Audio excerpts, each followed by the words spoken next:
Ready? Go. Horse training can be fun, but it is also very challenging. My brother and I run our own horse training business called B&B Rope Horses. When clients send us a horse, we put 30 days of riding on the horse, or 4 weeks. My name is Brennan Thompson, and I'm going to break the process of horse training down week by week. In week 1, if a horse has never been fooled with before, we try to halter break. We get them in a stall where they're confined in space and they can't really get around very well. And we'll get on each side of them to keep them from moving. And we'll get something around their neck, like a lead rope or something around their neck, and we'll hold them there till we can get the halter on. After the halter's on, we have to teach them how to lead. Teaching them how to lead, I get on one of my broke head horses and saddle him and put the other horse behind him on a lead rope, dallied off to the saddle horn, and pull him around till he learns to keep slacking the rope behind you. After you teach him to lead, you have to gain the horse's trust by working him down and getting him to where he trusts you that you're not going to hurt him or let any of his surroundings hurt him. In week 2, we start by saddling the horse. Once we saddle the horse, we cinch the cinch up tight and we leave him tied for a few minutes, few hours, whatever, before we fool with him. Once he's calmed down from the saddle being so tight in him, we go and we do groundwork with him while the saddle's on him. We lunge him.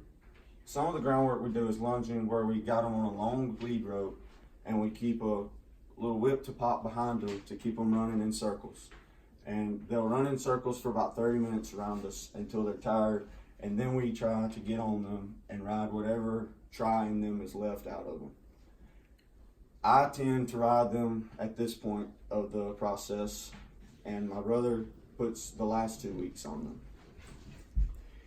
In week 3, we ride them at a slow pace, try to walk around, maybe trot every now and then, mainly just a walk. In this part of the process, we teach them how to turn, how to lope in circles, how to stop, turn around. We try to break them at the poles, where when you go to back them up, they give you their head, tuck their head down between their feet. And one way of doing this is by, when you go to pull them back to make them back up, you squeeze with your feet.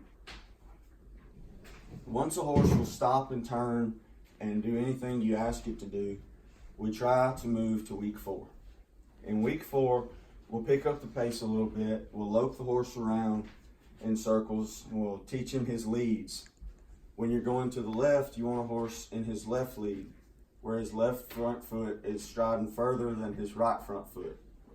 This makes the whole ride a lot smoother, and your horse is more athletic from that position. Once he's taught his leads, we start trying to improve the horse's handle as far as making the stop more on his back end instead of his front end, and making his turns from his back end instead of just plowing around turning. After he's got a pretty decent handle, we try to give him a job. Me and my brother are both team ropers, so we try to give them we like to start them in the roping because that's what we do, so we have more time to work with them in the roping. We practice 3 nights a week, and we take the horses that we're training every night that we practice, and we try to run 10 or 12 steers on them a piece. This is a crazy job, and it's really fun, but it teaches you patience and how to deal with adversity.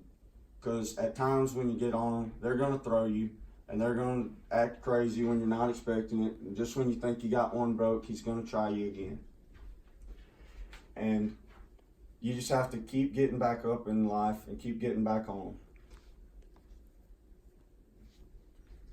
Ain't no keep